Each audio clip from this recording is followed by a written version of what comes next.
La raison secrète de cet état de choses, de haut et de bas, de chute et de montée, est que nous n'avons jamais ouvert les yeux à cette vérité capitale qu'est notre mise de côté par la croix du Seigneur Jésus.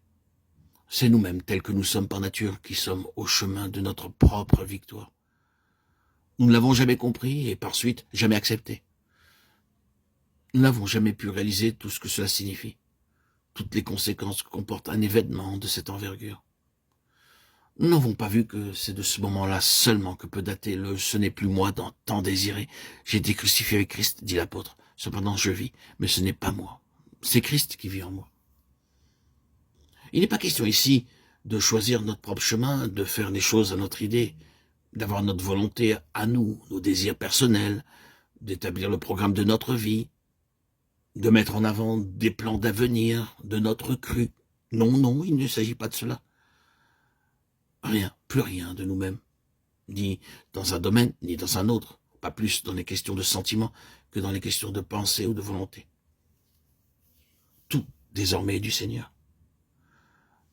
Quand nous en sommes venus à accepter cette position, à regarder la crucifixion de Christ comme étant notre crucifixion, sa mise au tombeau comme étant la nôtre, mais sa résurrection aussi comme entraînant notre résurrection, nous recevons alors dans nos cœurs le Saint-Esprit de Christ, qui se proposera comme objectif essentiel de gouverner notre vie, d'en diriger le cours et de choisir à notre place.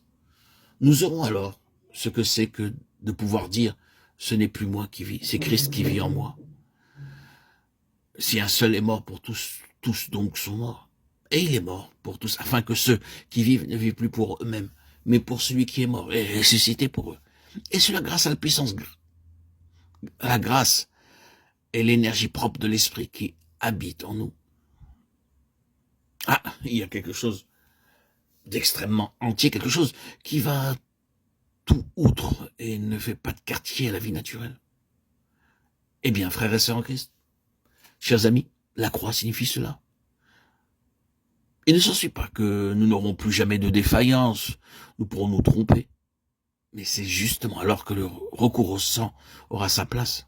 C'est cela que nous avons eu tant de peine à apprendre et que tant d'autres ont encore à apprendre. C'est que la croix a un sens et une valeur qui lui sont propres.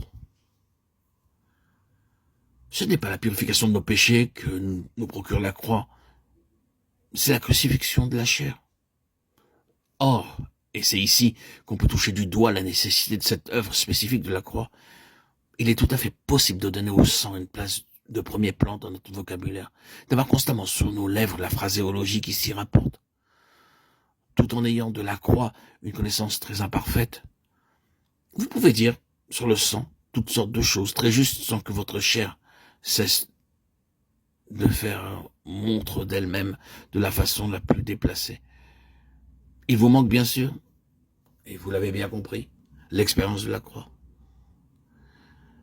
Cette parole de saint Paul qui est si importante à vivre expérimentalement, notre vieil homme a été crucifié avec Christ.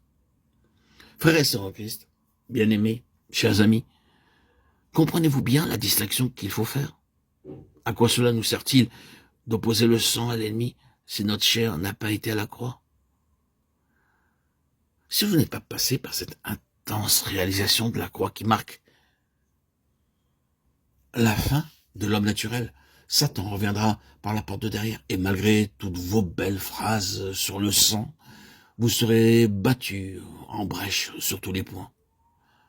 Que de prédicateurs pour qui le sang demeure le thème central, alors que dans leur vie, la chair s'étale sans retenue. C'est le moi qui est toujours au premier plan, l'ego, dans tout son suprême, dans toute sa flamboyance. Oh, cet ego qui dissimule, qui étouffe, qui cache cet esprit de Dieu, qui veut tant et désire tant et aspire tant à faire la volonté de Dieu.